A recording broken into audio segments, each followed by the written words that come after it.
আসসালামু আলাইকুম। তো আজ বেশ কয়েকদিন যাবত টানা বৃষ্টি হচ্ছে, তো এই বৃষ্টির কারণে খামারের কাজ সব উলটপালট হয়ে গেছে, তো কোনো রুটিন নেই আর কি। আজকে সকাল সকাল ঘাসের জমিতে চলে এসেছি ঘাস কাটার জন্য, কারণ বৃষ্টির কারণে খামারের সবকিছু কাজ বন্ধ আর এই মুহূর্তে বৃষ্টি ওটা অফ আছে।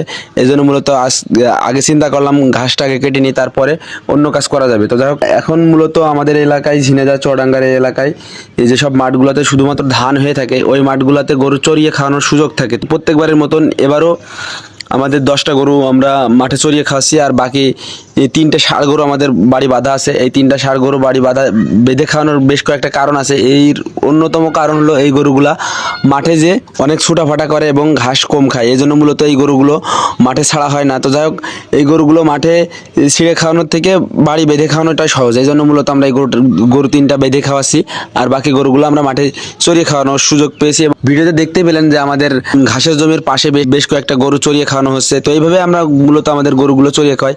কোনো এর পরবর্তীতে কোনো ভিডিওতে আমরা সেটা দেখাবো। এমনিতেই এই ঘাসগুলো অনেক ভারী, আর এই বৃষ্টিতে ঘাসগুলো ভিজে ডাবল ভারী হয়ে গিয়েছে, মানে ডাবল ওজন হয়ে গিয়েছে। তো যাই হোক, এই ঘাসগুলো আজকে একা একা কাটছিলাম। পরবর্তীতে আমার আব্বা আসে, আমাদের অন্য একটা জমিতে চাষ চলছে আর কি, শুকনায় ধান লাগাবো সেখানে। তো সেই জমিটা প্রস্তুত করার কাজ চলছে। ওখান থেকে আমার আব্বা আসে, আসার পরে আমরা দুই বাপ বেটা 2 বোঝা ঘাস কাটি এবং এই ঘাসগুলো মাঠ থেকে বাসায় নিয়ে এসে আমাদের যে চপার মেশিনটা আছে, এই ঘাসগুলো কাটি।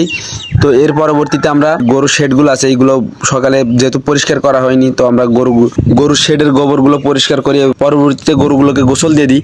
তো যাই হোক, দেশের বিভিন্ন অঞ্চলে অতিবৃষ্টির কারণে বন্যা দেখা দিয়েছে। তো আমাদের এই ঝিনেদা চুয়াডাঙ্গা এই এলাকাগুলো বাংলাদেশের একটু উঁচু এলাকায়, এই দিকে তেমন একটা বন্যা বা প্রাকৃতিক দুর্যোগ দেখা যায় না। তো আল্লাহ একটা বিশেষ রহমত আমাদের এই অঞ্চলে। তো যাই হোক, আজকের ভিডিওটা এখানে শেষ করছি। আপনারা আমাদের জন্য দোয়া করবেন, আর মনে রাখবেন আল্লাহ কখনোই ফিরিয়ে দেন না। আশা রাখবেন, সঠিকভাবে পরিশ্রম করবেন, অবশ্যই আপনি আপনার সফলতা দেখা পাবেন। আসসালামু আলাইকুম।